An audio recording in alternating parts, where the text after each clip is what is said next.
hypothesis. Hypothesis is one of the terminologies that we use very frequently in researches. And what is the meaning of this?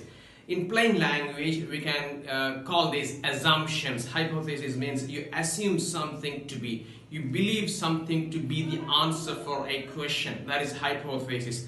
Let me give you an example to understand this. You came home late today and you look at your wife's face and she never gave you a smile and she is so angry with you. But you're sure she is angry, fine, but you don't know why. But you assume, you hypothetically believe that she is angry with you because you came late. But you don't know still. And what you do later when you go to bed, you have a chat with her. You say, hello, hi, darling. I came late today because of some office work. Were you angry about it? And she would say, no, no, no. Then why? And she says, you never wished me last night because today is my birthday. And you are testing your hypothesis whether is it right or wrong. In this case, you are rejecting your hypothesis because you believed she was angry with you because you came late, but that was not true. She was angry with you because you never wished her for her birthday. A research hypothetically believe men earn more than the women in the UK. So this is only a hypothesis. You cannot confirm anything or even reject any of this unless you collect data and do a research otherwise. So you take 10 men and you take the salaries of them, get the mean value of that, and get 10 women, get the salaries of them and get the mean of that. Compare these two means and you can confirm or you can reject your hypothesis. American males are taller than Britain males. This is only a hypothesis. You cannot confirm this hypothesis unless you do a test and confirm it otherwise. So you take 10 Americans and their heights and get the mean value of that height, and get 10 Britons, get their heights and get the mean value of those heights, and you compare these two mean values and you can confirm this or you can reject it.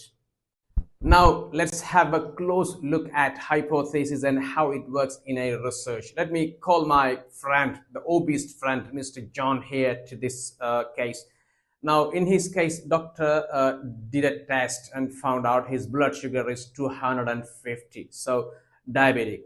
Now the doctor has the duty to control his diabetes, so he has to find out what factors influence his diabetes. Then he doubts, he hypothetically believes food that he eats influences diabetes and the exercise he doesn't do influence his diabetes. So you have two hypotheses here. Food that he eats influence diabetes, or there is a relationship with the food he consumes and the diabetes he has in his blood. That is the first hypothesis.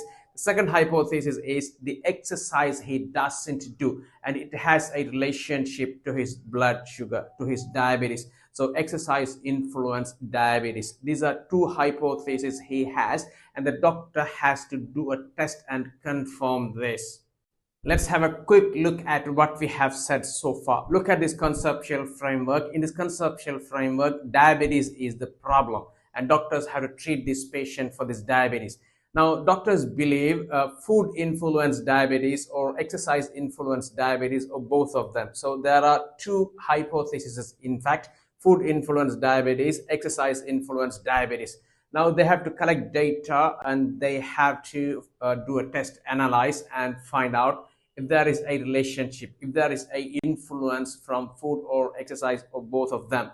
If they confirm yes for food, they have to make recommendation to the patient to control the food so you can control your diabetes. If they confirm exercise influence diabetes based on the data they have collected and the analysis they have done, they have to recommend the patient to do some extra exercise so you can control your diabetes. This is how hypotheses work.